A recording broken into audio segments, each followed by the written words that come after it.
श्रीवत्साङ्कित श्रीकौस्तुभधर श्रीवत्साङ्कित श्रीकौस्तुभधर भावक भयहर पाहि मुकुन्द गोवर्धन गिरिधर गोविंद गोकुलपालक परमानंद गोवर्धन गिरिधर आनंदामृत वारिधि केल अलगु पराक्रम अनुपम लील आनंदामृत वारिधि केल अलगु पराक्रम अनुपम लीला श्रीनंदात्मज श्रुत जनपाल श्रीनंदात्मज श्रुत जनपाल श्रीकर किसलय लालन लोल गोवर्धन गिरिधर गोविंद गोकुलपालक परमानंद गोवर्धन गिरिधर पाटित सुररिपु पादपवृंद पावन चरित परामृत कंद पाटित सुररिपु. An engineer who came up with unconventional and out-of-the-box yet simple solutions to complex problems. Above all, he was a very fine human being. As a small tribute to him, we have gathered here to share our memories of him. On behalf of his family, I extend a warm welcome to you all. We start today's program with a recorded invocation song by late Dr. Bharti Subba Rao. पवमान पवमान जगद प्राण संकरुषण भवभयारण्य दहना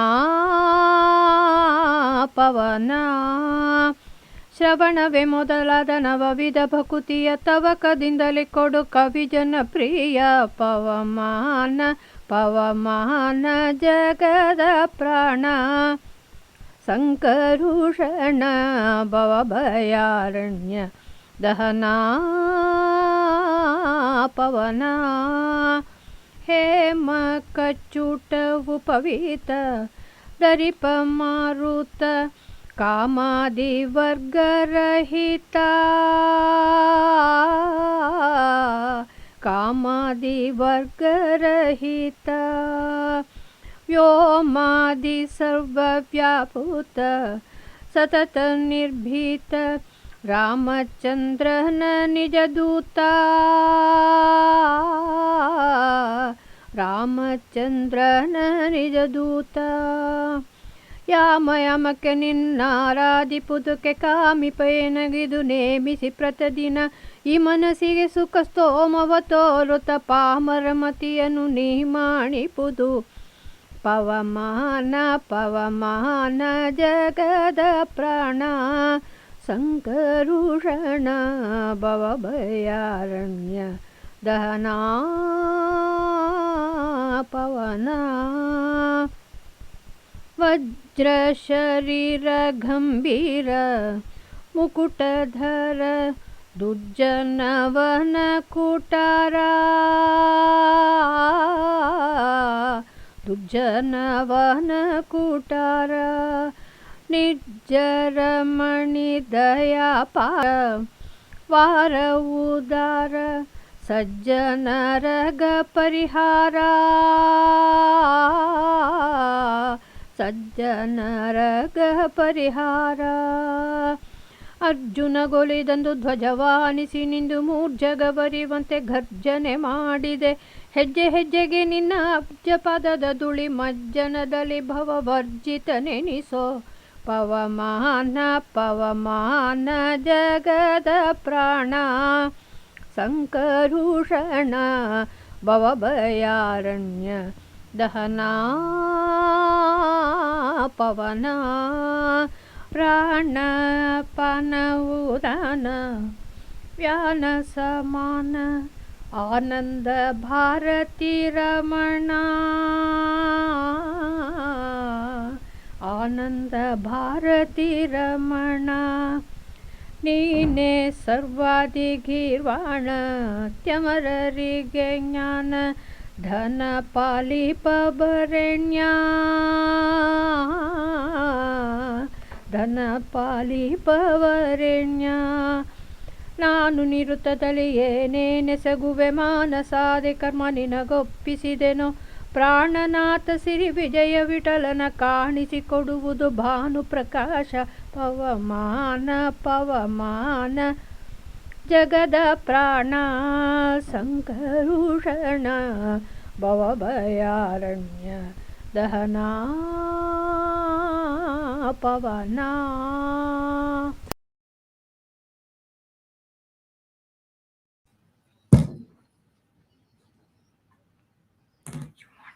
Now I request Govind Krishna, MGS's son, to give a brief introduction into the engineering traditions in the family.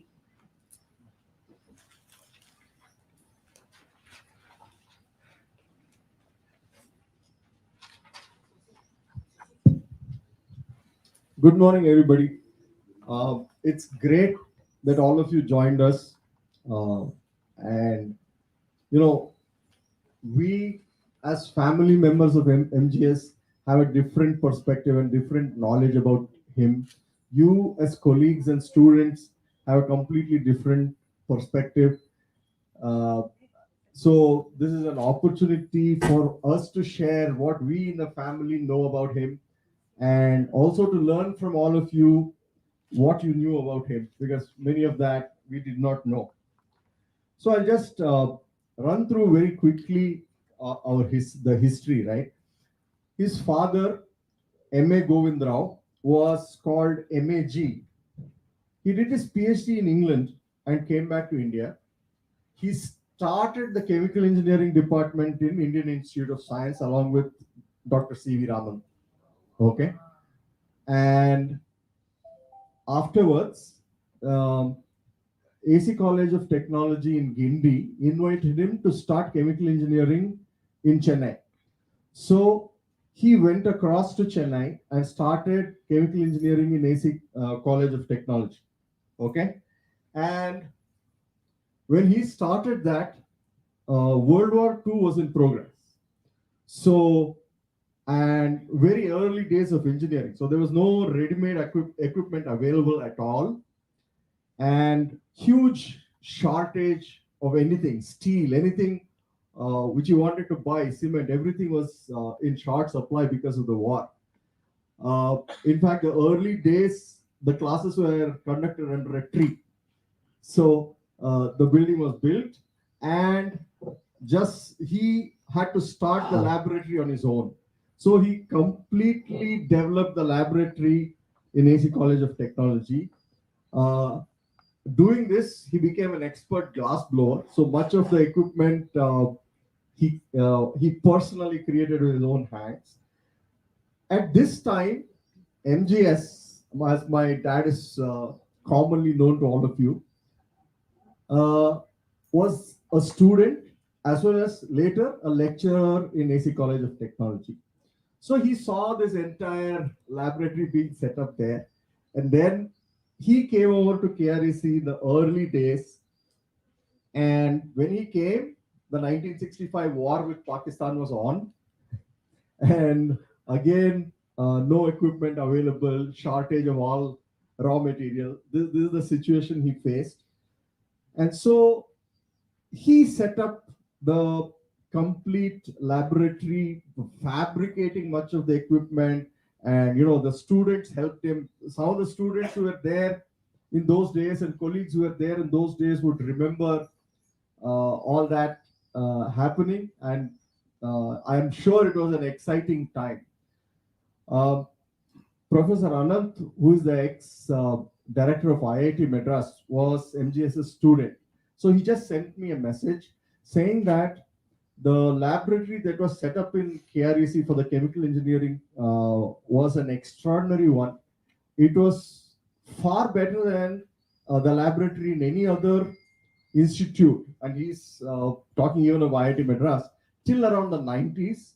And he said in the 90s, it probably cost 10 times as much to bring up a laboratory to the conditions that MGS had created there.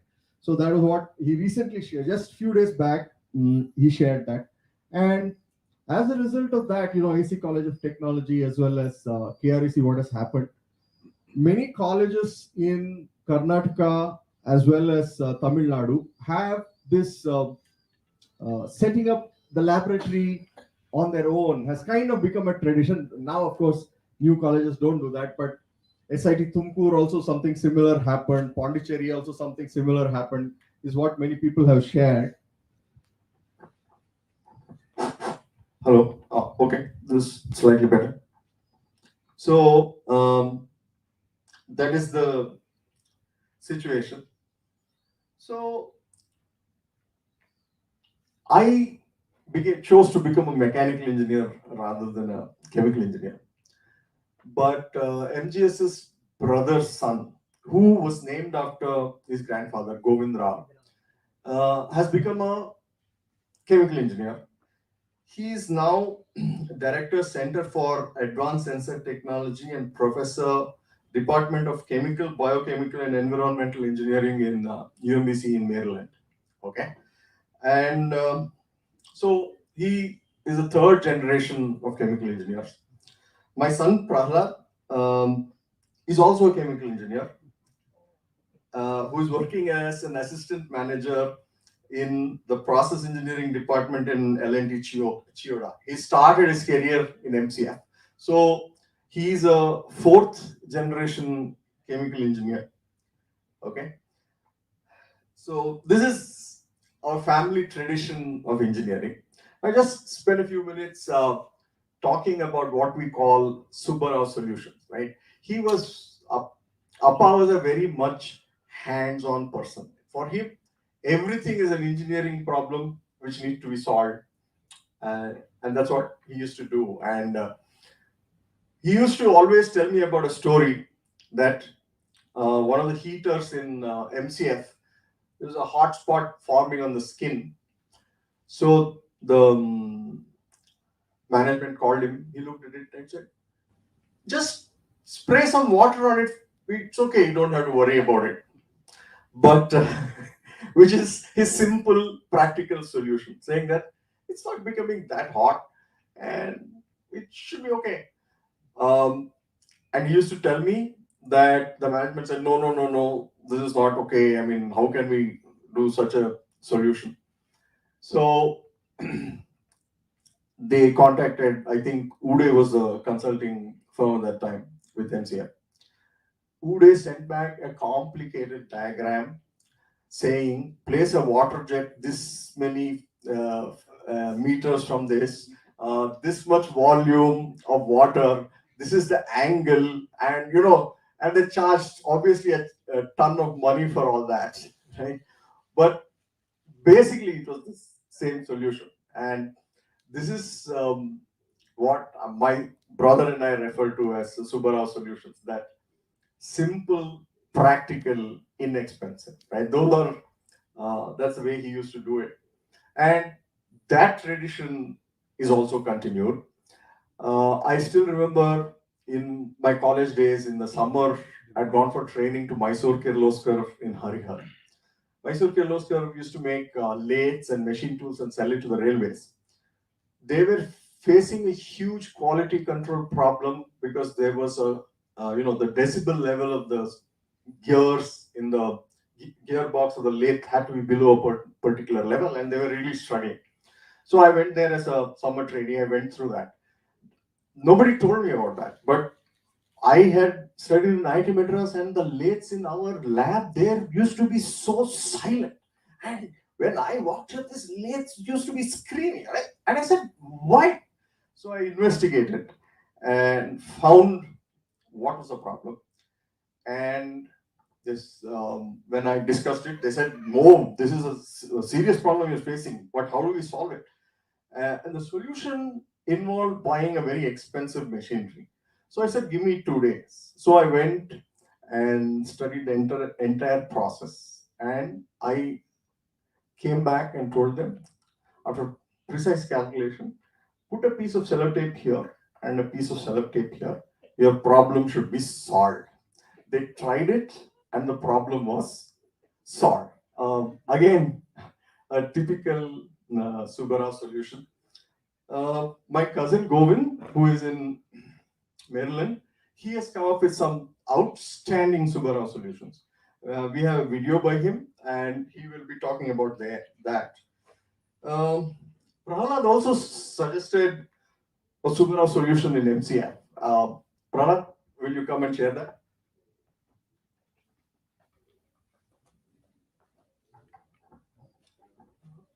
Hello, good afternoon, everyone.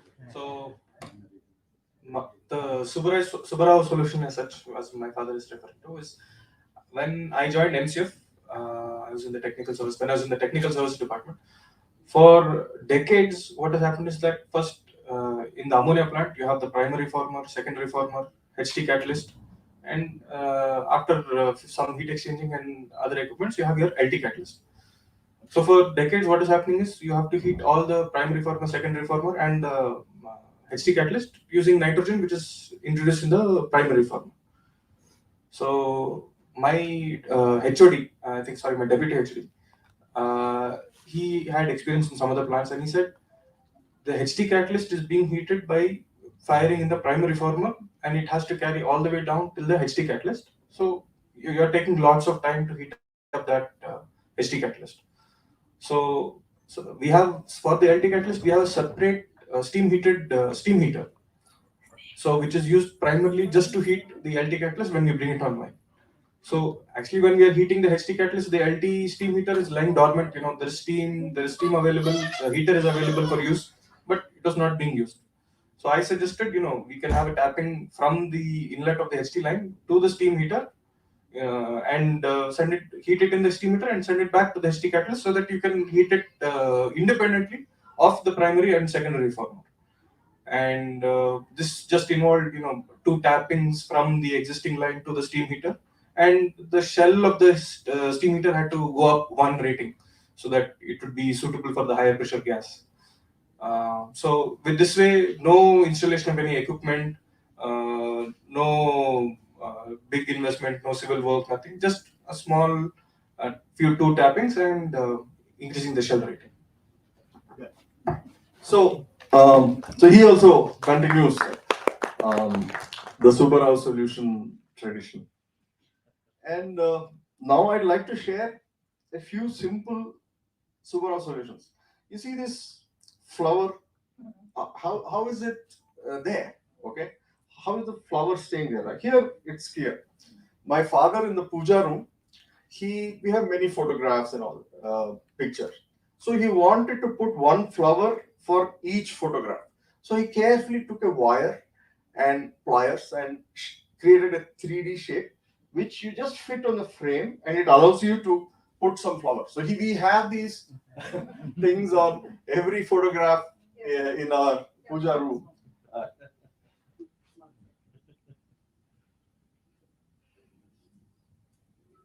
Yeah, it's very simple. It's just GI wire, and he's folded it in this shape, and it's put, and all our puja room, the flowers are put very carefully. My brother, later in one of the videos, he'll be sharing another Subba Rao solution which we had. And Ramurthy, I think 1976 batch, told me what I thought was excellent Subba Rao solution. He says they were creating handmade paper from bagasse, so they needed a digester. So my dad they gave my dad the plan, so they had planned to procure ready-made digesters from the market. My dad looked at them. Why don't you just use a pressure cooker? And they said, okay, we'll try, and that worked, right? And so this saved a lot of money to the department by not doing this. Sriniketan, who was my colleague of my dad, tells me that, today we are all used to this hydraulic door closers. In the early, that's reason not there. But the chemical engineering department uses a pulley and counterweight system to close all their toilet doors in the chemical engineering department. And that is still functioning. I don't know when it was installed. It's been functioning. Nothing is required. It works perfectly. And nowadays you have, blackboards which you can roll up and down. But uh, he had built these rolling blackboards much ahead of that. So we have this tradition. We tend to be engineers, and we tend to come up with what we call Subba Rao solutions. That's all I wanted to say. I'm so glad all of you could come today.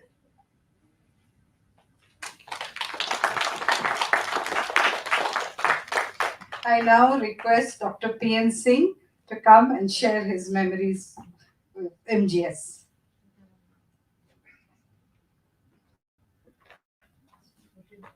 Will you hold them?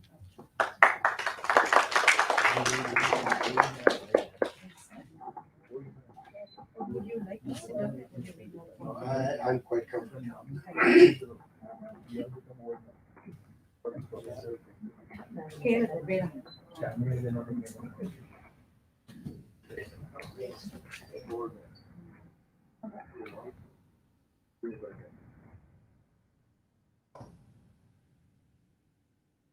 I was saddened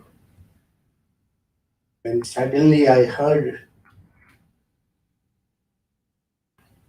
got a message that Professor Subba Rao is no more.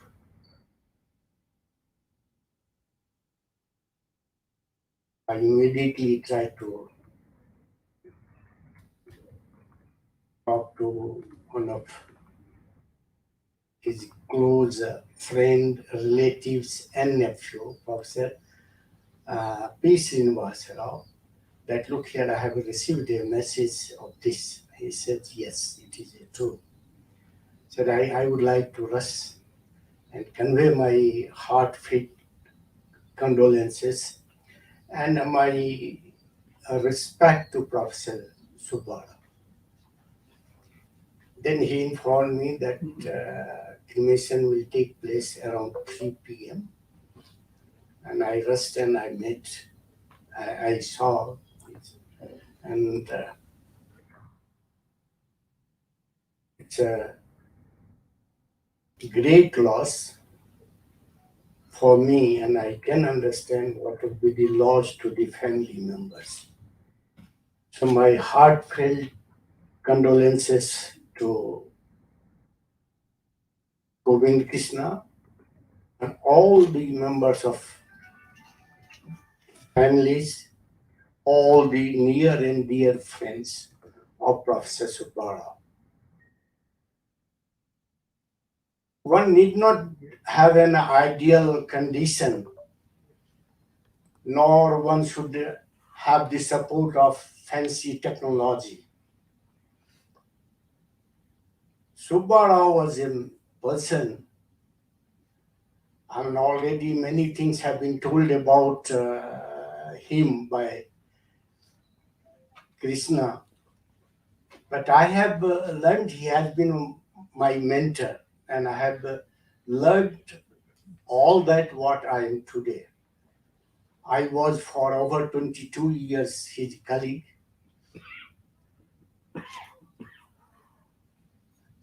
Krishna gave you that was the Pakistan war. Before Pakistan war, we had China war, 1962 end. And after the China war, we were in a very precarious situation financially. I'm talking about the country. And at that time, Principal Dr. Adke wanted to start chemical and metallurgical engineering. Government of India was not in favor of that.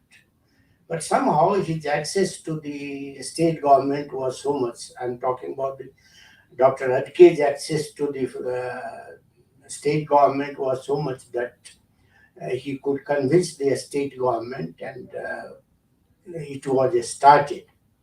Government of India said, I have just 5 lakh rupees for you.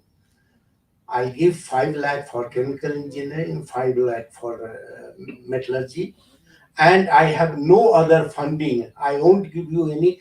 This 5 lakh is for the building, for machinery, and for all other facility, furniture, whatever you want. This is the 5 lakh. At that time, uh, I think even the building could not be constructed because Dr. Subba Rao has planned 21,000 square feet. That building at this moment will cost somewhere 15 to 20 crore rupees, and he had just 5 lakh. He has to build the building, and he has all the time that he was a chemical engineer. I can tell you, he was far better a civil engineer. He took that challenge, and unfortunately, he had 3 hands who were totally raw hands. They are just a pair of hands.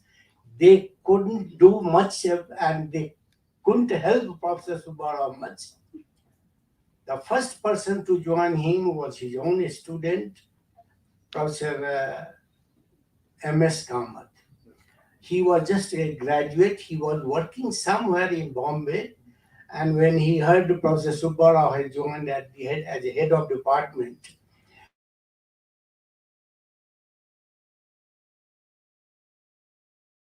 as assistant lecturer.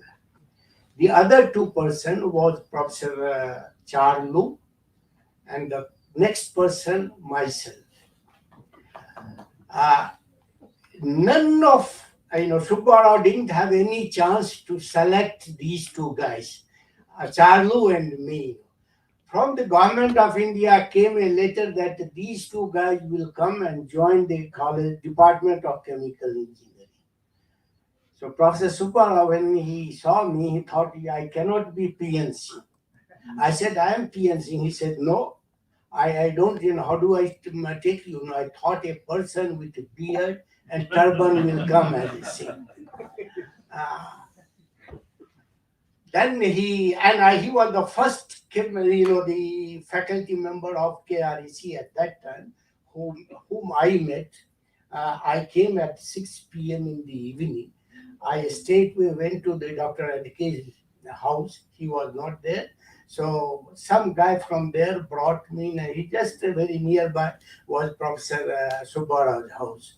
So he was there, and he said, this is the person who has come to join your chemical engineering. And then he asked me, what's your name? I said, P and sing. How can we sing without a turban and beard? But thereafter he took me to the. All the 3 of us were totally raw in. And I can tell you that we have seen the labs, which were it was actually when I did the graduation, the labs were used to be run only once or twice, 2 days in a year, and in those 2 days you had to complete all types of the experiments. And I thought the Professor Subba Rao will not be able to do in 5 lakhs all these things. He designed chemical engineering department. He himself supervised the entire things. The contractor used to give him only the workforce and the materials. He did it. And after the completion, even today you can go and see all the main building and every buildings in KREC during rainy season, it will be leaking except the chemical engineering building. That was his knack of doing and getting the work done. By the time he completed the building, 5 lakh has gone. He used to get 15,000 rupees per year operating cost. And now he has to build the labs with that 15,000. The moment he went and says he wants to make the equipment, the finance department said all the equipments are the capital grants. You cannot use the operating money. So what he did, he said, all these things are the projects for students, and students will be doing the work. So most of the materials, whatever he has and whatever equipment, it was called as the projects for the graduates, and those were the rigs which we used till 2000, all the rigs, and that 15,000 rupees, you call it operating cost, you call it equipments, everything he did it in three. He first built the fluid mechanics lab, later on mineral tracing lab, or the mechanical operation lab, and then heat transfer lab, mass transfer, and kinetics, and subsequently the process control. And he did not give a proper perspective. Krishna, I know. One equipment I got a quotation. It was costing 2,500 rupees at that time.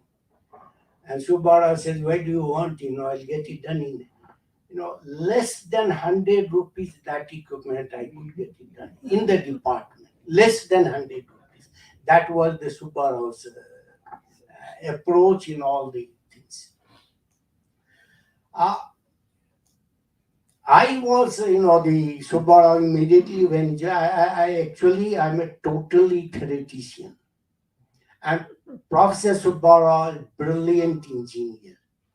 He was not only very expert in the theory, but he was more expert in whatever things you tell him, he will implement and he will do. And I have two examples. We made the hot wire, thermometer, the hot wire, flow meters in the department, which was very difficult, and it used to cost 1.5 lakhs in those days. It would have now, I think it cost us less than 1,000 rupees. That was the Subba Rao's knack in getting the things done. You'll find what he says, the door closure, automatic door closure. Even it is so simple things, and he did it, and it was working for years together in that. And that I think even now it is in everywhere that the system was used. I was I didn't. I had gone to Kanpur for doing my PhD. After coming back, I had no interest in staying. I had decided that I will be living. I had 3 years contract with Suratkal, and I will be living Suratkal. It was Professor Subba Rao. One fine morning, he came and he told me that he wants to have some help for me in building the department. And he narrated entire things. I agreed. I had told him that I would like to move to certain other institutions, and he says, it's fine. But expectedly, something unexpected happened, and that has completely changed our plan. And I talked to Professor Subba Rao. He says, "Look here, see, it's there." And but the thing that has turned out for me was, all again, I say, the gift of Professor Subba Rao to me. As long he was in the department, I had absolutely no problem.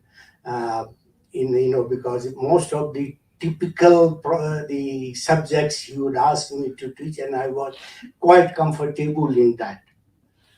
He asked me, and he always used to tell me, "Singh, there is a need of building this college.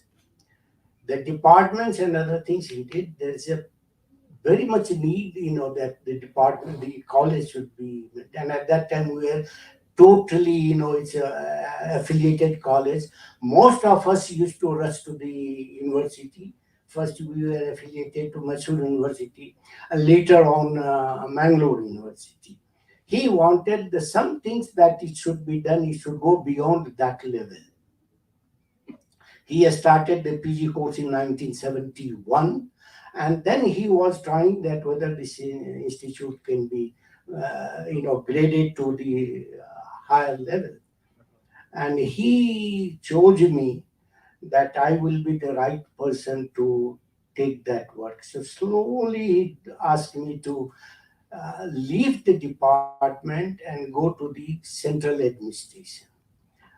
He, in 1987, he decided that HODs should be by rotation, and that particular scheme was accepted by the governing council of KREC.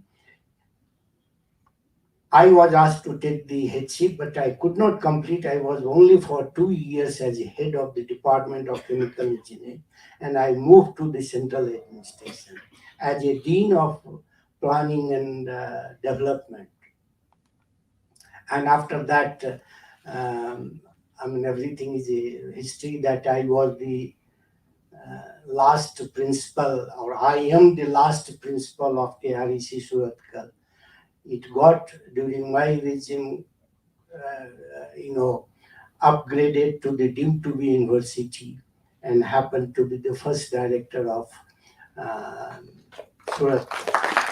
And I must give all this all this credit to Professor Subba Rao. But for his initiatives, I doubt I would have achieved anything in that. And subsequently, it so happened all the three of us, though the two more faculty members joined the Department of Chemical Engineering after three of us joining, Dr. P.K. Karant and Dr. Anant Ram. Dr. P.K. Karant, within 3 years, he moved to MCF, and Dr. Anant Ram, after 4 years, he moved to ISRO. So we were the three, we used to be called the four pillars of the chemical engineering department. Professor Subba Rao was the main, and we three were somehow extending in the support. So when he left and asked me to build the department, I thought, and the college, then I thought it would be easy for me if I could call upon Professor M.S. Kamath and Dr. Charlu to the central administration. So after Professor Subba Rao retired, I requested Professor Kamath to take the Dean of Training, Dean of Planning and Development, and Dr. Charlu, the Dean of the Students' Welfare. And by that time, I had become the principal. And it so happened, all the three of us in the same order took the voluntary retirement. First, Dr. M.S. Kamath took the voluntary retirement, and he went and he joined a private engineering college, and he built that college from the scratch. Professor Charlo thereafter took the voluntary retirement. He went to Hyderabad and started a chemical engineering department in a new college. I was left. I also took the voluntary retirement in 2003. And I am at present engaged in improving the technical education in the whole of the country. And whatever he taught me, I think to a large extent, I have been able to, many of the things to achieve. So full credit to Professor Subba Rao. First, I was asked by the government of India to take the chairmanship of NIT Agartala. NIT Agartala was destroyed by insurgent. In 2006, I was asked that I should take up the chairmanship. And when I entered there, 2,000 army people were camping that campus. And that situation, I somehow managed to do, and I was the chairman for 8 years. After the chairmanship, and again, the credit goes to the great person, Professor Subba Rao. all whatever he taught, how do you how do you encounter the insurgent, how do you pocket the insurgent, all this was taught by Professor Subba Rao. He was working whole life. He has two tenets. One was that allow your juniors to express their feeling, never prevent them from, allow them to take, the whatever they want to say, listen to them. And second was never disregard the seniors' comments, and never take it in a adverse terms. And these two things I utilize fully to control the insurgents. And finally, that college is built, and it is now for anybody to come, go and see the college. So I could give the full credit to Professor Subba Rao. When he said that you have to build the technical education, after 2014, I relinquished the chairmanship of NIT Agartala. Then I became a part and parcel of NBA, National Board of Accreditation. And I would have visited over 300 engineering colleges and universities, which are where the engineering courses have been offered. And I can tell you still, nowhere I saw the knack that Dr. Subba Rao had. As an engineer, I again say, he was not only a chemical engineer, he was an engineering engineer in all respect, be it civil, be it mechanical, be it electrical, and anyway, he was chemical engineer. I would also like to correct Govind Krishna in one sense. Professor Govind Rao came and started PG course at Indian Institute of Science, which was the Tata Institute at that time. In 1921, Dr. Hiralal Roy, Professor Govind Rao, and Dr. Mane and Dr. Kane. Kane was the UDCT's principal. Mane was LIT's. These four people met at Calcutta. They decided to start the undergraduate chemical engineering course in India. Not only in India, it was in Asia. So Professor Govind Rao is a contributor to start the chemical engineering course in whole of the Asia. And whatever he narrated, I think Professor Subba Rao matched whatever he narrated about Professor Govind Rao. Professor Subba Rao matched him in every respect. Not only that, I said it's chemical engineering genes in the family. I was told your great grandfather was also a teacher, and he was a chemist. And chemist was, he was also having lot many other things, which was mostly practical things. How to start from the test tube,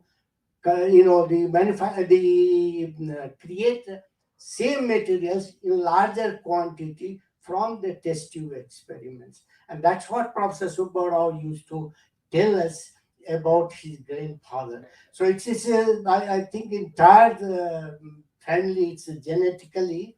Now, Prahlad is the chemical engineer, and I'm sure somebody will be in the lower generation, somebody will come up as that. I'm sure you will not, the chemical engineering, these things will continue. Maybe Dr. Govind may have somebody there who who again become the chemical engineers. So the friends, let me just sum it up. Professor Subba Rao was a genuine person. He was very, very, a person very polite. He would fight for the cause, but he was the two tenets. He will never try to defy the person and refuse to accept the order, but he will put his points very forcefully to anybody. And I have seen him, fighting with the administration and things, the other people in the institution. So he has these two tenets, and I am sure many of our students and others are doing. He was a class one year. I saw him the tennis playing the tennis. He was a very good hockey player. And in KREC, he was the first chairman of a sports club. He was appointed soon after he joined the KREC in 1965, and he remained the chairman till 1975, the sports club. And today, whatever facilities was created by him still remains in the sports facility. He had absolutely no money for building this gym building. So one day he goes to the account section, and they were at that time each student was paying 1 rupee towards the sports function, 1 rupee per year per student. He found that 1 lakh rupees had been credited, and nobody, when the principal was not knowing about that fund. Subba Rao got that funding immediately, and the gym building was built by and constructed by him. Again, he was the architect of the entire things. So I think it's very difficult for me to close at this point. But nonetheless, I don't want to rob the time of other speakers. I had learned a lot, and I will never forget. He was my mentor, and I will be all the time inspired by his works and by his teaching to a person, to a engineer like me. Thank you very much, friends.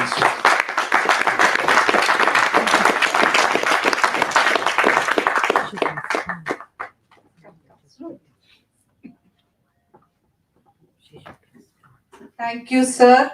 It shed light on facets of his personality which we were not aware of, or we didn't get to see. Thank you. Okay. Now I request you to share your memories of MGS. Please introduce yourself, the batch you studied in, and what you're doing now. We start with those who said they would like to speak. Dr. Rekha.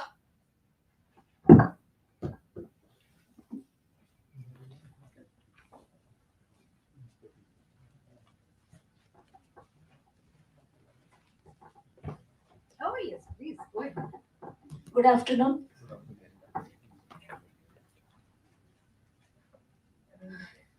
It is not so good opportunity to speak about Subba Rao because he is not with us. But then it is also a good opportunity to speak about the people who have made a mark in our lives and to share. And it's this opportunity. I'm so glad that our another teacher is sitting in front of me. So I take this opportunity as a blessing, even though I'm feeling not so good inside. I joined chemical engineering in 1985, 85, 89. I graduated in 89. I had an opportunity to learn from Professor Subba Rao. He has taught me two subjects. One is process calculation. The other one is engineering economics. Okay. And Professor P.N. Singh has taught me mass transfer. And our batch, what I was told me was it is a special batch. All of them are very studious and focused towards studies. Until then, getting distinction was very difficult. In our batch, most of them used to get distinction. And if I recall, I hear my daughter speaking about teachers and departments. A lot of problems she has to tell every day. But then I was sitting there and trying to recall how did my 4 years go. I don't even remember one problem that I faced in the department. I really want to express this to you. And sir is here. And when all the team members, all the faculty members, I would definitely love to take this opportunity and remember all of them. There was no tension. We have not missed any class. If it is 9 o'clock class, 5 minutes to 9, everybody used to be there in that class. That's how we have spent all the 4 years. Okay. And sir had introduced a special way of calling students. they never used to call with the first name. It's a full name. So I remember each of my classmates with the full complete name, and all my classmates have sent their tribute to sir, and they have requested to um, name them in this program. So I would have definitely love to name them. See, if it is Raghavendra, it is not called Raghavendra. Is it Raghavendra Sangam? Yes, sir. Like this. So Abhijit Nanded, I'm taking all their names and giving the tribute to our beloved professor. Raghavendra Sangam, Abhijit Nandedkar, Vijay Pratap Singh, Ashima Bodur, Ashini Matti, Premalata Gadag, Sushil Navnale, Dhirendra Kumar Singh, Raghavir Nayak, Krishnananda Kamath, Vishwanath Hegde, Sri Arun, Ramananda Bhatt, Pravin Nandagiri, Santosh Shanbag, Sanjay Padaki, P. Srinivas, Sujesh Govindan, Sandeep Paharia, Sandeep Revankar, Rajiv Mukhopadhyaya. We used to also have some here users who used to join us. One Mr. Krishnappa. My husband is also a chemical engineer. He joined me in the 8th semester. He is Mr. Dr. Vinod Kallur. He is presently the head of the department in RV College of Engineering, Chemical Engineering Department. Then we have Rajiv Pai. We have two of my classmates who is no more. One is Kirtana and Rana Safui. Okay. I was recently I was given a challenge about 10 years back. There was some problem and I was asked to teach chemical engineering. After I graduated in 1989, I have not seen any of my chemical engineering books. Of course, my husband is a professor. I have a lot of books at home, but I have not opened one chemical engineering book after that. I shifted my profession to entrepreneurship. I am presently working with MS Rama Engineering College, and I teach, train, and mentor students in entrepreneurship. But the challenge was given to me to go to 6th semester biotechnology department and teach bioreaction engineering. Okay, and this happened in 2013. That is about 25 years after my graduation. You will not believe, sir. You will not believe. One day gap. Next day I had to go to class, and I have been rated number 1. I have been rated number 1. It is such a blessing that I have this opportunity. I have learned chemical engineering and spent 4 beautiful years at NITK Suratkal. Even today, I can openly take the challenge. Give me 1 week's time. Ask me to teach mass transfer. Ask me to teach engineering economics, which was taught by sir. I will do it beautifully. I have not opened those books even today. So that is the confidence that I have. And sitting there, I was trying to recall all the things that he has taught us. Engineering economics, the present value, the future value, and the future value converted to the present value. I still remember how he has taught me.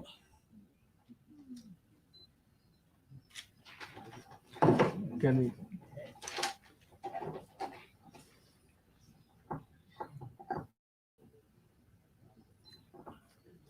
I also take this opportunity to thank and remember all my teachers. Dr. P.N. Singh, Dr. Divakar Rao, DVR Murthy, Dr. Sudhakar Nayak, Dr. Srinigetan, Dr. Gopal Magaraya, Dr. Sundar Murthy, Dr. Kamath, Dr. Charyulu, Dr. Ranganathaya. And if I have forgotten somebody, please excuse me. On behalf of all my classmates, my husband, because both of us are chemical engineers from Suratkal, my family, I thank and give my tribute to the professor. And I also thank Mr. Krishna for arranging this opportunity and making us meet all of you. Thank you so much, and thank you so much.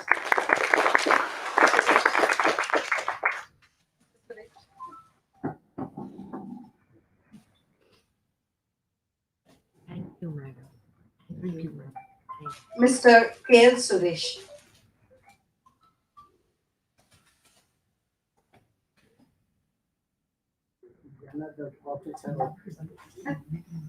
So that's why I said, please introduce yourself and let us know what you're doing.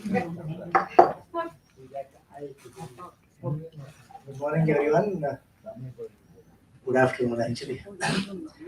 I deem it a great privilege to be able to stand here and say a few things about Professor Subba Rao, who I hold in the highest regard. Thank you, Krishna, for giving us this opportunity. We have heard a lot already about the kind of person Professor Subba Rao was.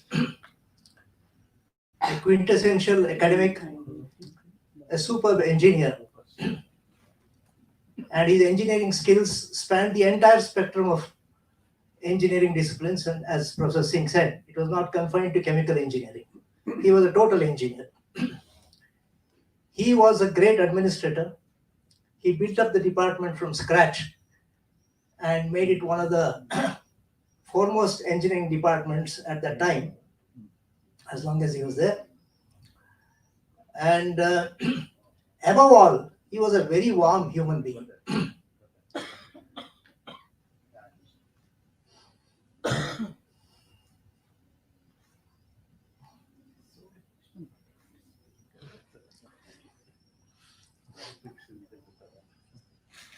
I'm sorry, I tend to get a little emotional, but he's a great mentor, a very warm human being, and very humble. His humility was there for everyone to see. He wore his scholarship, his various credentials lightly, and never flaunted them. Let me recall some of my experiences with Professor Subba Rao. My first acquaintance with Professor Subba Rao was in my first year. By the way, I should have introduced myself at the start. I belong to the 1979 batch of chemical engineering. We did a 5-year chemical engineering course. One of my classmates, Mr. Srinivas Murthy, is also sitting here. So after that, I went to IISc, did my master's, and then I went to Monash University to do my PhD, and I'm currently teaching at IIT Bombay. That is my introduction. So as I was saying, my first memory of Professor Subba Rao was, I had barely 2 months after joining the college. And of course, in the first year, you don't go to the department, right? You are doing physics, chemistry, maths, and these courses. But I had an opportunity because I created an opportunity for myself because for some reason I had won a prize, and that prize allowed me to purchase some books.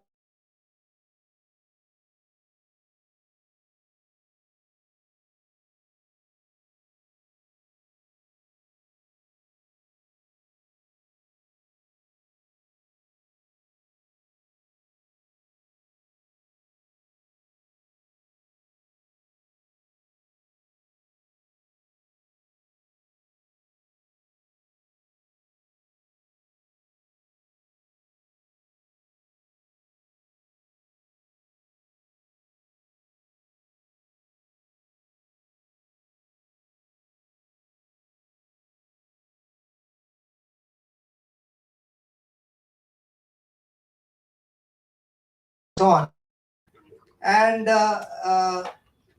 any other person would have probably dismissed me with a curt suggestion of, you buy these books and that'll be the best way you can spend your money. Not so Professor Subba Rao.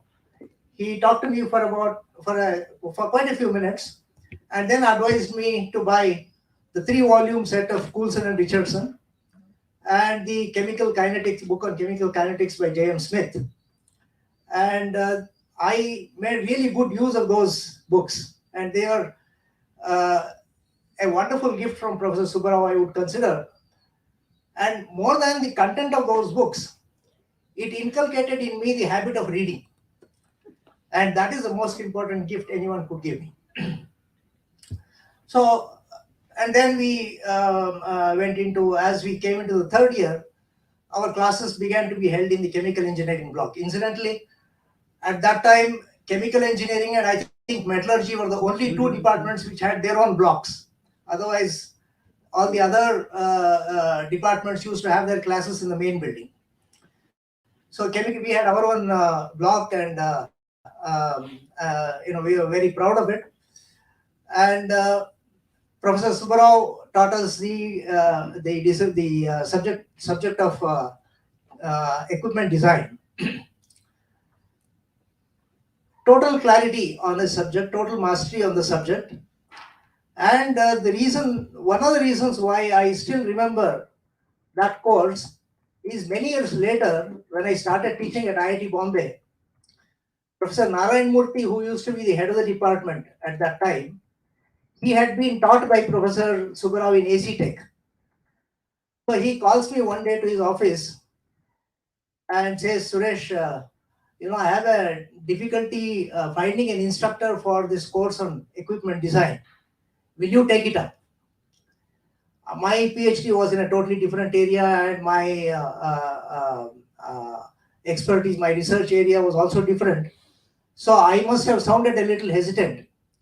And then Professor Narayan Murthy said, I have a good reason for asking you. I and you were taught design by the same person. And I, knowing that person, I feel pretty sure that you have grasped the subject and you will not do a bad job in teaching it. So, that the kind of confidence that he inspired in his students about knowing the subject was something remarkable. The next, after I left the college, of course, I was away abroad for some years and all that. And then when I came back and started my career in IIT Bombay, about 1 or 2 years after I had joined IIT Bombay, there was a IICHE annual meeting in Mumbai. And I had an opportunity to meet Professor Subba Rao there. He was full of warmth, and he remembered me, which was great. And he inquired after me, what I was doing and so on, and he was so affectionate. And then again, there was quite a few years passed before I could meet Professor Subba Rao again. But the last time I met him was in 2017, and KREC, now NITK, have done a wonderful thing by instituting a named lecture series in Professor Subba Rao's name. And it fell to my lot to deliver one of those lectures. And when I went to deliver that lecture to NITK, I remember Krishna was also there with Professor Subba Rao and Govinda Rao. Professor Govinda Rao was also there on that occasion. So as I met Professor Subba Rao himself was there, of course, and he was very happy to see me, and he inquired after. My wife was also there with me, so he met both of us. And as I stood to deliver that lecture, it suddenly dawned on me that the previous occasion on which I was speaking and Professor Subba Rao was in the audience was when I was some 38 years ago, when I was defending my BTech project. And Professor Subba Rao had a lot of searching, inconvenient questions at that time. So I started my lecture by recounting that and said, hopefully you will let me off easily this time. But he was all appreciation for my talk, and then that was a great occasion to meet and interact with him. We were together for about a day, if I recall correctly. He was frail at that time, but I recall that he was mentally very alert, and he also looked quite fit. So I was pretty sure that I will see him celebrate 100 years. But unfortunately, that was not to be. I was told that his end was peaceful. That's a great gift. So his memory, of course, will live forever in my mind. As I stand here, so many thoughts crowd into my memory. And once again, I express my gratitude to Krishna and the rest of the family for arranging this wonderful event and giving me an opportunity to come here and speak. Thank you.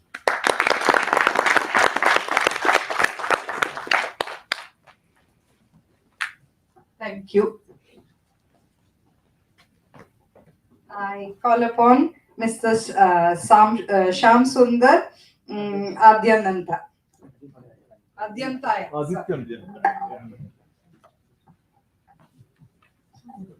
You don't have to, confine yourself. Whatever is comfortable. It's a solemn occasion today, but I must say I'm happy to be here to be paying tribute to one of my mentors. My name is Shyam Sundar Adyantaya. I'm from the 1981 batch of chemical engineering. I was very happy to meet Professor P.N. Singh here, who also happens to be one of my mentors. Now, over the years, it's been nearly 40 years since I've passed out from the institute. And as I reflect back, what is education? Education is not just about the subjects that we learn, because various colleges, you can do it on the internet today. You could learn a subject on the internet. But it is more about the influences that you have during those 5 years that we spent in the college. And we were lucky that we were a 5-year batch and we had 4 years with the chemical engineering department. Those 4 years were full of influence for me, and I should say that they shaped my life and my thinking in the way that I am where I am today. I did do hardcore chemical engineering for about 5 years as a process engineer at Indian Oil's Mathura refinery. And then I shifted over to management, during which time I continued to be associated with chemical engineering for another 17 years. And then in the past 18 years, I'm completely out of chemical engineering. But the other aspects that I learned, for example, I got heavily involved in extracurricular activities in my 4th and final year. And I was the joint convener of the incident committee, and we set up the festival as it still runs today. I was the convener in the final year. And obviously, all of this had a huge impact on my academic performance. But I must say that at no time was the drop in my academic performance ever highlighted by any of my chemical engineering professors, which ended up being a great source of encouragement as far as I was concerned, because that is what I continued to do through a large portion of my career, where I continue to look for improvements, continue to look for simple improvements, as Krishna mentioned. A point I would recollect is when Professor Singh mentioned about his civil engineering capabilities.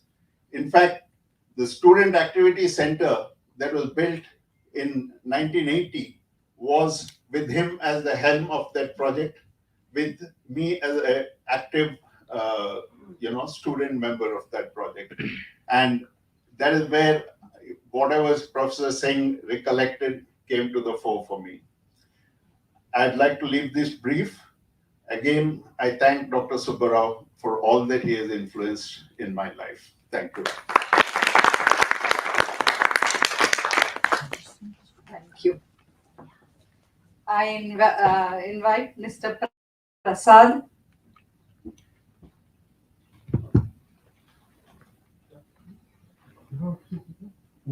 Okay. Oh, no, okay, that's fine. The floor is now open to anybody else who would like to come and share their memories.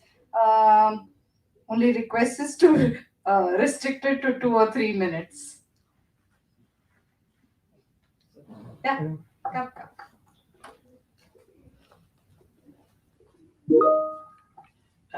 I'm Raghuram from 1965, entry into Surathkal and graduated in 1970, second batch of metallurgists at Surathkal. My association, which is very different to what most of you have spoken, my association is more than 60 years. He's my first cousin, my elder brother, more or less. So he's a part of my family And right from our childhood days, we have seen him as a bachelor and with our family. So my association with him is not just as a professor, but somebody who's been with us for all these years.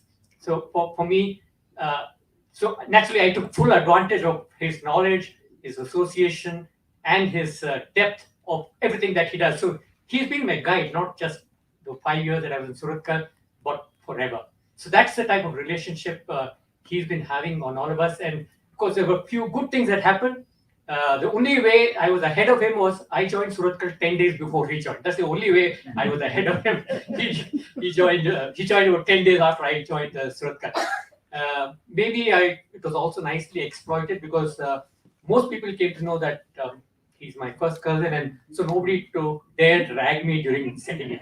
So that's another plus point that I had during my thing. But otherwise, at a personal level, even when we were in Suratkal, it was purely a family relationship when I used to go to his house every Sunday evening, have dinner at home with the family, and after that, it was all purely professional. That's a person who was able to clearly distinguish between personal priorities and professional priorities. Never we could get any advantage just because he was my cousin and I was in the same college.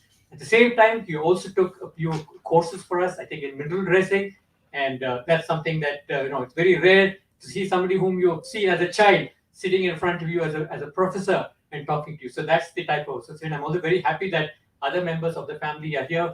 Professor Srinivas Rao, with whom he was there also from the first batch of Suratkal. Professor Srinivas Rao also took our classes. And of course, from my batchmate, I see Mr. K.S. Bhatt and Karan. So happy that our 1970 batch is here. Thank you very much, all of you. And of course, from the family side, thank you all for coming and giving your best about Dr. Subba Rao, who is for us forever my elder brother. Thank you. Thank you, Raghuram. I request Govind Krishna to share a few of the messages received from many of MGS's students, former students. There were a lot of messages which I received on mail and WhatsApp. I'll just read out very few of them. So, Mr. Krishnamurthy Ambekar says, our beloved Professor Subba Rao had made us design only one problem: design a distillation column. But it was so detailed that it included the tie rope design, the wind effect, the civil foundation bolt, and base flange design. That one design taught us heat and mass transfer, civil engineering, mechanical engineering, and instrumentation. So, like Professor Singh was saying, that it is not just the chemical engineering department was not just about chemical engineering, but all branches of. You can say the batch. I am sorry, I don't 73 have batch. 73 batch. Yeah, that is. Thank you. So that is something, and he's here, but he sent me a message. Group Captain Simha said that He's here. yeah, he's here, but he's not come forward. But I'll tell you what he said. He says that he remembers Professor Subba Rao as our college Siddharth Basu quiz master. So conducting quiz competition, of course, Siddharth Basu is much younger than him, but he was involved in all the activities. He sports and all incident and all of that. He was so this thing. And one more. From Mr. Ramakant Hegde, his lecture classes by MGS were simply outstanding. Unlike all others who taught us preparing for the semester exam, MGS taught us how to tackle field problems, be it civil, mechanical, corrosion, wind, pollution, recovery, government laws, financing, write-off, insurance, startup, operation, emergency, safety, and maintenance. Whatever it could be under the sun, he made us prepared for all the situations. He made us read all industrial periodicals reaching a college library. For each article, he made us prepare theme cards with a precise brief for future reference. He acted as our guide for higher studies within India as well as abroad, preparing us for our admission for the future courses in all technical fields, as well as management courses. Message from MS Anand, former director IIT Madras, who happens to be professor's student. He was in AC Tech. He was hands-on and brought his ingenuity to bear, especially in the laboratory. His enthusiasm was infectious, and the chemical engineering laboratories in KREC were among the best in India until the 90s, when many well-made experimental setups were acquired at more than 10 times the cost. He often said that the engineer's skill in design lay in the economy achieved without sacrificing the purpose. He practiced effortlessly what he preached. So these are a few of the messages I cherry picked, but a lot of them have come, and it is so nice. We've talked about him more as an engineer, but he was also, and many of the messages, I would not like to share them because they're so personal, saying that whenever the students were in trouble, they used to go to him and say, I don't know what to do. And he always used to help them. And I, many of the more personal messages, I would not like to share it out, but there were many messages saying that without him, I don't know where I would be today. And that's not something which we have discussed, but I think the emotions which came out from all the students regarding him, because that they knew that everybody knew that whatever the problem, I could go and ask him for help, and he would help us. And I think that is really touched the heart of so many people there. Anybody else wants to share? You're welcome.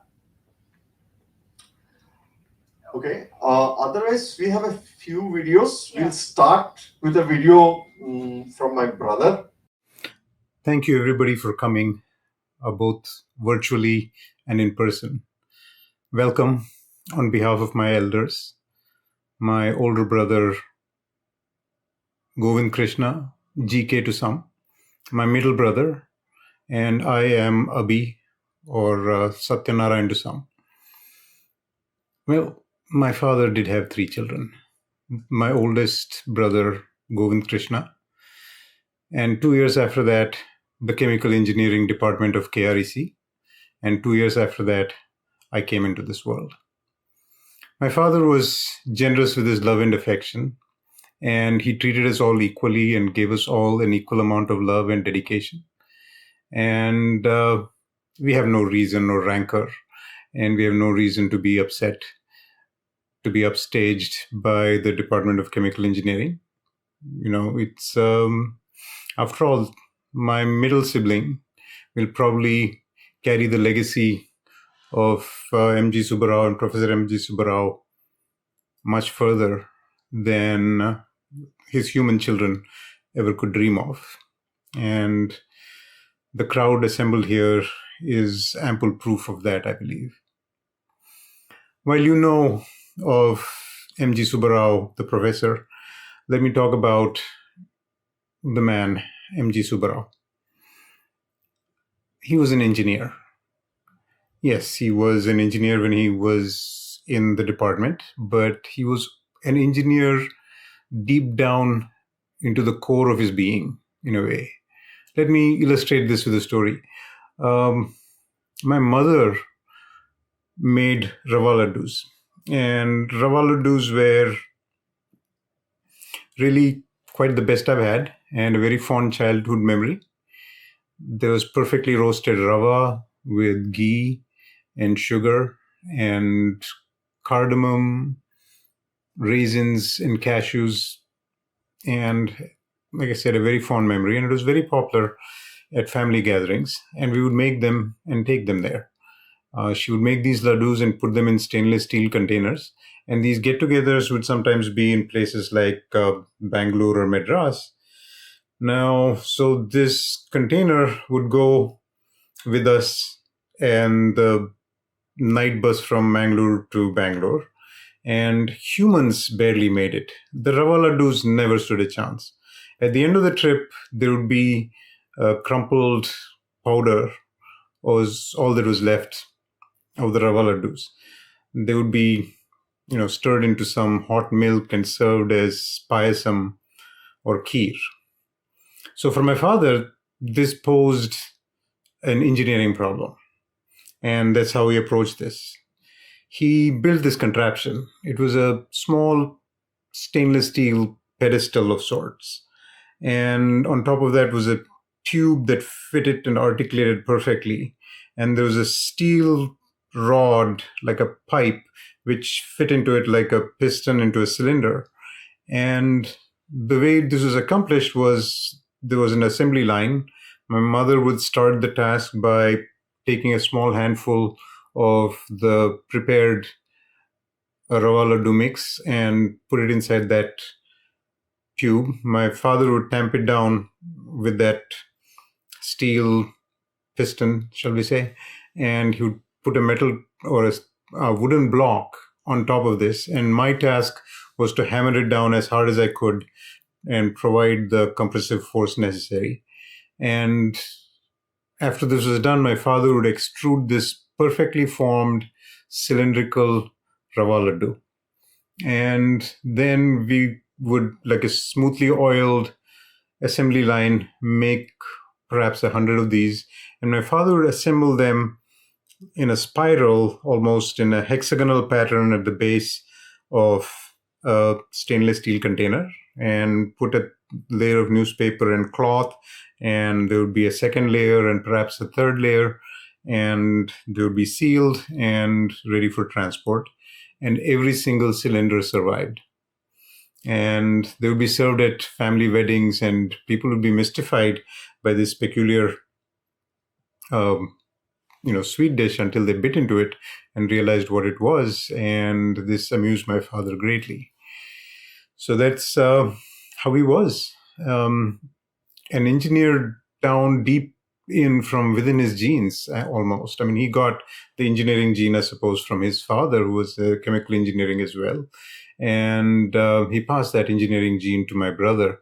I, however, I think got the physician gene from my mother. And I did get some good genes from him too. I got perhaps the teaching gene. I teach medical students here, and it's a great joy and the best part of my job, and I enjoy it very thoroughly. And almost as much as he enjoyed teaching, I know. And then I also got the child-friendly gene. I'm a pediatrician, and my patients are not afraid of me. And a lot of them will come running straight up to me and give me a hug. And I know because deep inside, there's a Subba Rao in me. And well, so much. And I'm proud to say I've passed along his genes. And I see a lot of my father in my son. And that makes me very proud. And I'm so glad that he's taken after his grandfather in so many ways. And I see so much of my father in him. Uncle was a very close part of the family even before I was born. So it's amazing how he has intimately touched 4 generations of of my family. So even when I was a very young kid, 4 or 5 years old, I've seen how my grandfathers used to interact with him. And obviously because of Bharti Auntie and Urpi Aji, Urpi Tata and he were very close in Suratkal and Mangalore, Urpi, etc. But it is remarkable how he and Narayana would react with each other. A lot of mutual respect and admiration. And as a young kid, when you see these elders treating each other with so much respect, you realize that this is a person who's also greatly deserving of high respect. And obviously, my father and Chikappas all also had a lot of respect for Subbu uncle. But I really think he kept his best for Apollo and me. His generosity to both of us was boundless. Even today, I associate a 5-star with Subbu uncle. Every single time he met us, he would have a 5-star with him. It's not unlikely that today you will see me walking around with chocolates every time I go to meet little children. And that's simply my tribute to Subbu uncle. He used to take Dhruva to a temple when Dhruva was a little kid every day, and Dhruva once came and told me that he really liked going with Subbu Tata to the temples. And by the time Dhruva finished his 12th, Subbu uncle is already like 80 plus. But I can tell you that he was more engaged with his college admission process than I probably was. He was actually kind of step back and admire him and saying like, look at him so engaged in the whole process, and look at myself. I'm like, he'll get a seat somewhere and he'll study. But Subbu uncle was like, I thought he breathed easy only the day Dhruva got into college. And the other story is like completely and deeply personal. So sometime when I was in 10th standard, we were all sitting and preparing for NTSC exam, and I was in this. I was with a bunch of kids who were like varying from mildly to vastly more intelligent than me. So I was sitting there and struggling with these problems and exercises and tests and all these things. And he saw me one day struggling with this, and I didn't tell him anything, right? He just saw me. He said, "Come, I want to talk to you." And he made me sit next to me. And what he told me, I remember now his eyes when he told me this. I remember it as clearly now as he told me this 40 years ago. So he knew I was struggling with this. He told me, look, intelligence is not the only thing that matters. He said, I've seen so many intelligent people fall by the wayside because they didn't have the ability to work hard. He said, hard work is that one unrecognized component of success. So he just looked at me and said, so what you think you don't have, make it up with hard work. That's all there is to it. And he walked away. That was such a liberating moment. It was almost like some bhima came and wagged the burden of expectations off my head and completely liberated me and freed me up. My whole approach to studying and thereafter my approach to anything was defined by that moment. It's not just talent, it's not just intelligence, but it's also hard work. And that's a lesson I put to work almost every day.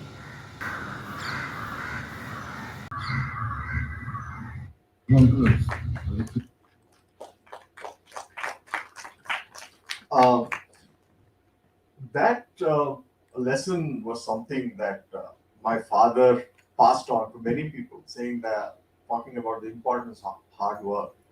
And I think that came from his father. His father also believed strongly that hard work makes up for a lot of deficiencies that you may have. So don't worry if you don't have the intelligence or the talent. Work hard and you will do well. He used to say that, I think somebody also mentioned it in one of the things, in one of the comments just now in the YouTube live stream, saying that either you work hard when you're young and relax when you're old, or you relax when you're young and work hard when you're old. So it's a choice that you have. That was one of the things he used to tell many of his students. And hard work was something he believed strongly in. The other thing he talked about was, he was known as Chocolate Uncle. That's something that some of the KRC kids used to say, that everybody used to call him Chocolate Uncle because he used to carry chocolate in his pockets all the time. So whenever he saw a kid, he'd be able to hand it out, and the kids all loved that. We'll play one more video now, and show that he walked the talk about the importance of hard work. So that next video will illustrate that he actually did that. This is by Rupa. Hi everyone, I'm Rupa. I am technically Govind Krishna's niece. So technically Subbu Tata is my grandfather of sorts. Another thing he told me once was when he was doing his PhD in UK, he found out at the end of 2 years of work that the machine he'd been using for measurements had a major calibration error, and that this could neither be hidden nor could it be brought out. And if it was brought out, it just meant all of the work he did those 2 years were really a waste. And he, more than anything, he said there was no meaning to the work that I had done in 2 years. All those readings, all that I was trying to find out was of no use. So he had 1 year left, and he had to put in 3 years of work in that 1 year left ahead of him. And I said, so what did you do? And he said, nothing. Every day from 7 till 10, 7 in the morning till 10 in the night, I was there in my lab doing what had to be done, and I came out of it. And it's just outstanding how he just gritted it out right there. These are stories one doesn't forget in a hurry, and we've just lost the greatest standing oak of our times. It's the end of an era, pretty much. So, hugs to Govind, Krishna, and Abhi. Thanks for letting me speak. Bye.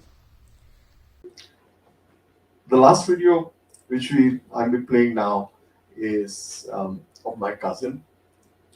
The last video which I'll be playing now is from my cousin in the US. He's a chemical engineer. I've mentioned Professor Govind Rao. It is a fascinating video. I hope all of you look at and see how I mentioned that he had come out with some outstanding Subba Rao solutions, and I hope you enjoy this video.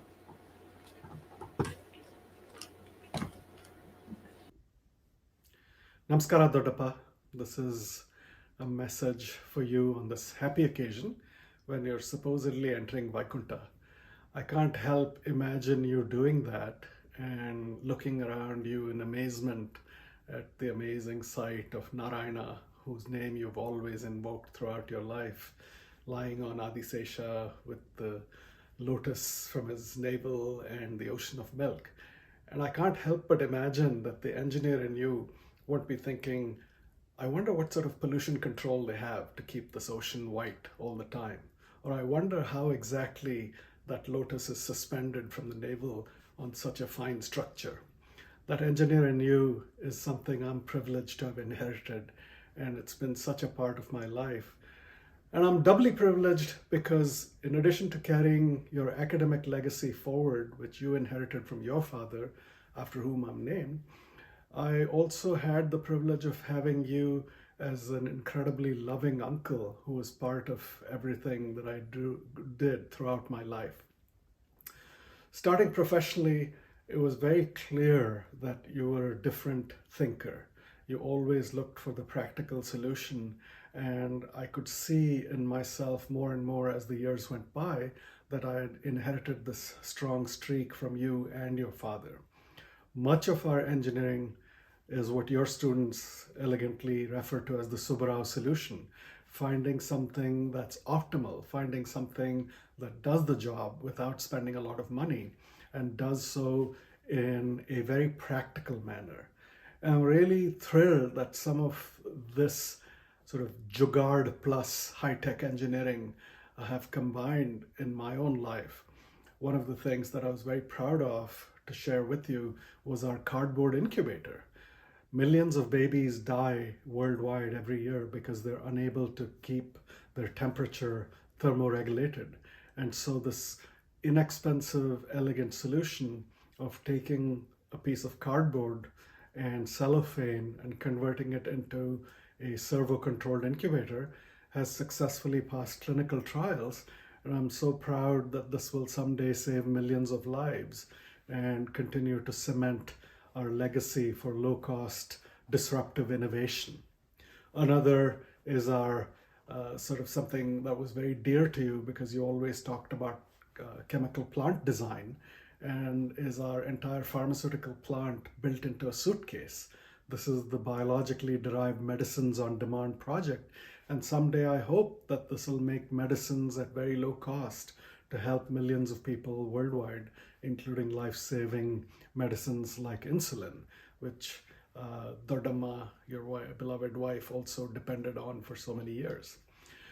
And so that is all on the professional side. But on the personal side, you also showed me a life of incredible caring and sacrifice. You're probably the most considerate person I know, who always looked out for everyone else before themselves. And that has always inspired me. And in terms of all that you have done for your students, I try and do for my own students, to help people who want to learn, to give them tools to succeed, and also to indulge in them, inculcate in them a capacity for lifelong learning. So it's been a real privilege, Tadapa, and one of the things that I've always appreciated about you is you were a great engineer. That was great, but beyond that, you were a good man. And so I'm really proud to be your nephew, proud to have known you all these years. And you can see from the messages that have come pouring in that you touched many, many lives.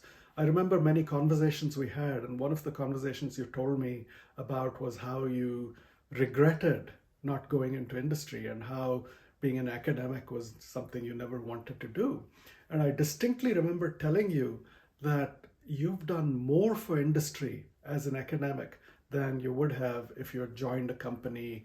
No doubt you'd have risen to the top, but you would have just impacted one company. Here, through your students, you've pretty much transformed the status of industry all over India. And so I think in many ways, God made you fulfill your desire of being in industry, but in an indirect way, and probably with a much broader impact than you ever realized. And I remember your reaction when we had that conversation. You said, I never thought about it like that. So there you are. You can now enjoy the bliss of Vaikuntha, and please continue to pour your blessings upon us. We will miss you very, very much. Thank you again.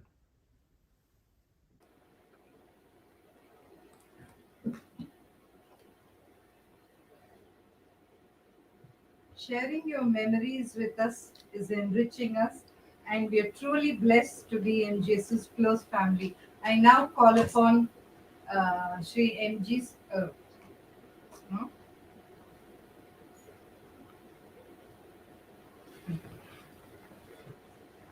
I now call upon Sri G. Ramachandran to share his memories.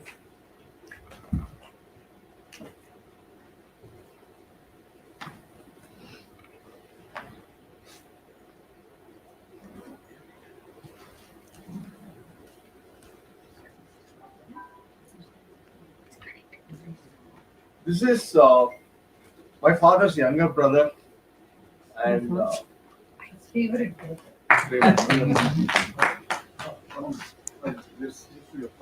Wait on 1 minute. I think you have to disconnect something and stays young reconnect. forever. Yeah. Who stays young No, forever. he had no option as the only brother. So as the favorite. He keeps the entire Malleshwaram alive. okay. Oh, yeah.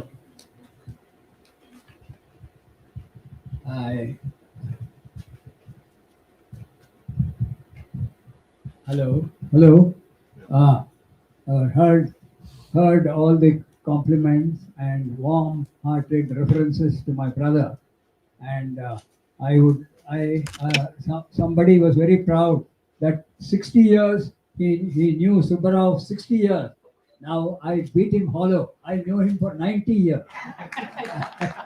So when he was 2.5, I was born, and till 93 we were all together, and his description as a human being, as a professor, as a teacher, can best be summed in two sentences. Like, he was a gentle person, and the elements were so mixed in him that nature could stand up and say to the whole world that here is a sattvic professor, a sattvic person, a heavenly soul that influenced all of us. We pay in life, we all know in life, we play several roles. You are a father, the Shakespeare himself says there are 8 stages of men. First you are a baby, then you come to consciousness, you become a student, you become a reluctant schoolboy, you become a playboy in your teens, then you get married, you play the role of a husband, play the role of a father, then you play the role of a grandfather, a great grandfather, and a great grandfather. Luckily for my brother, he had all the roles, including the roles of a teacher and a mentor to all the people who came nearby. Somebody was talking about the genes in the family, all chemical engineers and all that. I am the one exception. I was the one roguish branch in the whole family tree. I joined the police force. I am a retired police officer. But as I said, the testing ground, whatever profession you do, whatever walk of life God puts into you, the test is the sincerity with which you perform. The testing rod is how much sincerity you have brought to your job, how much innovation you have come out, how much you have influenced people around you. The job that you do is not important. How you do the job your God has given you is the important thing that should decide a man. He had Subbu scores a perfect 10 in all the roles that he had played. In my case, as a elder brother, his score is 11 out of 10. Why? Because I was a very troublesome younger brother. I was blessed. God blessed me with a very sensitive nose. Anybody touched me, pushed me, I would bleed through the nose. So all the fights which I started, I saw to it that he got punished from my parents. So I had a very blessed nose for winning all the battles which I fought with him. And the ups and downs, how one of the points that was made, the ups and downs, nobody can escape in life. The unavoidable ups and downs in life. He had his ups and downs, but one of the most startling downside of his life, probably I have to mention it, he was a very brilliant student in the class. He stood first in his BTech examination. And his father happened to be the chairman of the board of that examination board, which decides the marks and ranks. And when the whole totaled up, my father found that my brother was standing first in the university. That extraordinary virtue, beyond the call of virtue in him, made him. He said, I am his professor, I am his director. I don't want my son to be the first rank. People will talk, like Lord Rama, some idiotic washerman said something about Sita. He sent Sita out into the jungle. My father was something like that, because he thought somebody will start saying that the director's son has stood first in the university. He brought him down to the second rank. Can you imagine a more outlandish type of virtue which my family has brought into life? And that rankled him.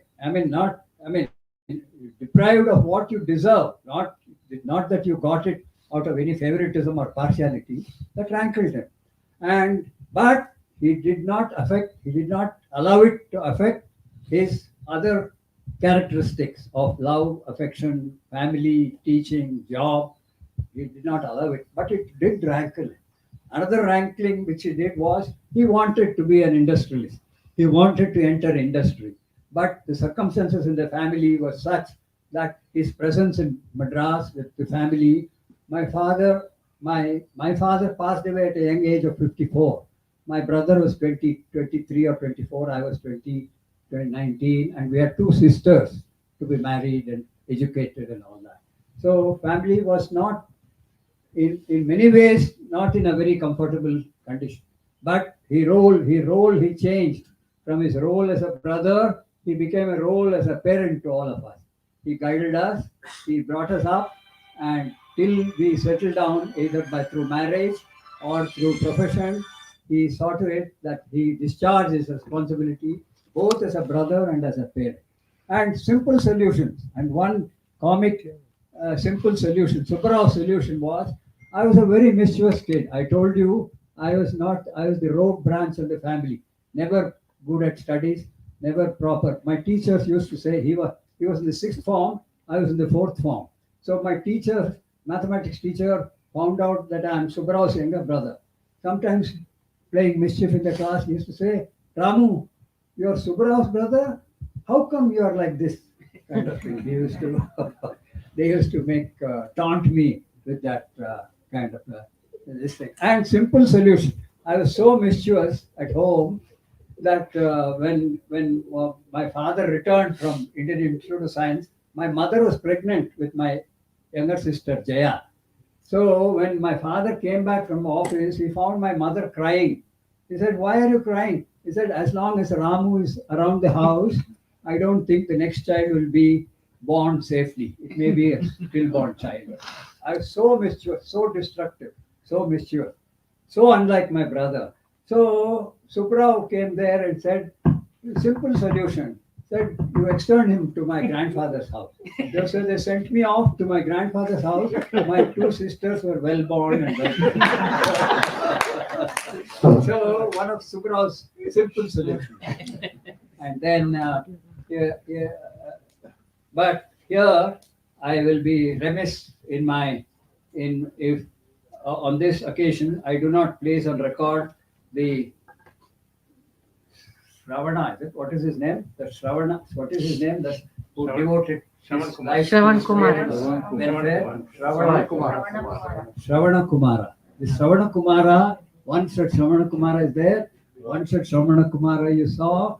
Here is one Shravana Kumari, and there is the principal Shravana Kumari. The amount, when they're in a family, when he passed 80, when he crossed his 80th year, his faculties naturally, dementia set in. He was not physically, he became a little weak. Mentally, he was off the track.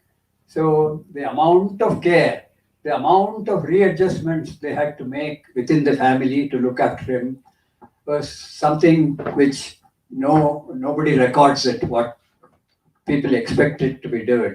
But as a former police officer, I was looking for any kind of evidence of fatigue, any kind of evidence of tiredness, any kind of evidence of not being 100% attentive. I could find none. Their devotion to their parents' welfare, and then their house, no philosophy. There is no dream in any philosophy that could describe the scenery in their house. The great-grandchild, 1-year-old Kumuda, where is she? She was making noise here. She's just gone out, I think. 1-year-old Kumuda and 94-year-old great-grandfather. I mean, the quality of attention in that house, helped by her daughter-in-law, her son, and sister, where is she? Here, Malti. All of them formed a very great team, and not a minute were their sights. They did not bat an eyelid in their concentrated attention on Dr. Subba Rao. And it was a funny scene in the house. We used to enjoy the scene. 1-year-old Kumuda running all over the place. 94-year-old great-grandfather hopping along on his walker, and all of them trying to do traffic control. All the people keeping Kumuda away from him and seeing that he doesn't fall on Kumuda or he doesn't crash into her great-grandfather. One had to be cajoled into eating.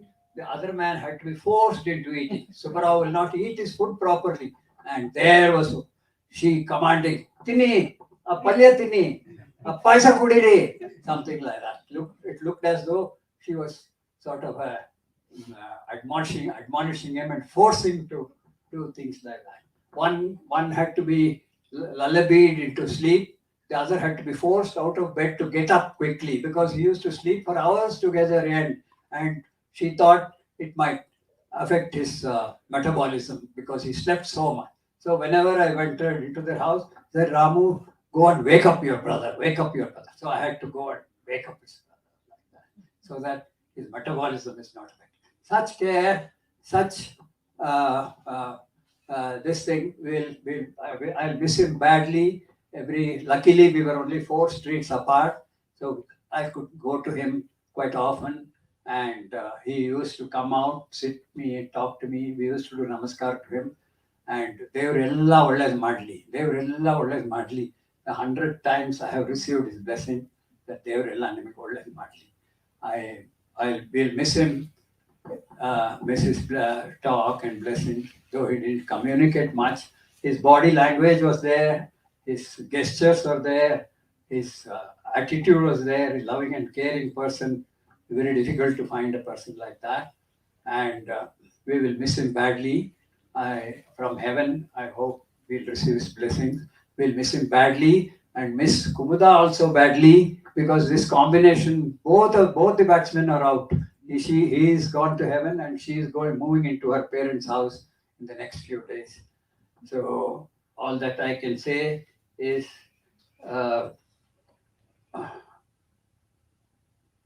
Asato ma Sadgamaya, Tamaso ma Jyotirgamaya, Mrityur ma Amritam Gamaya. Om Shanti, Shanti, Shanti.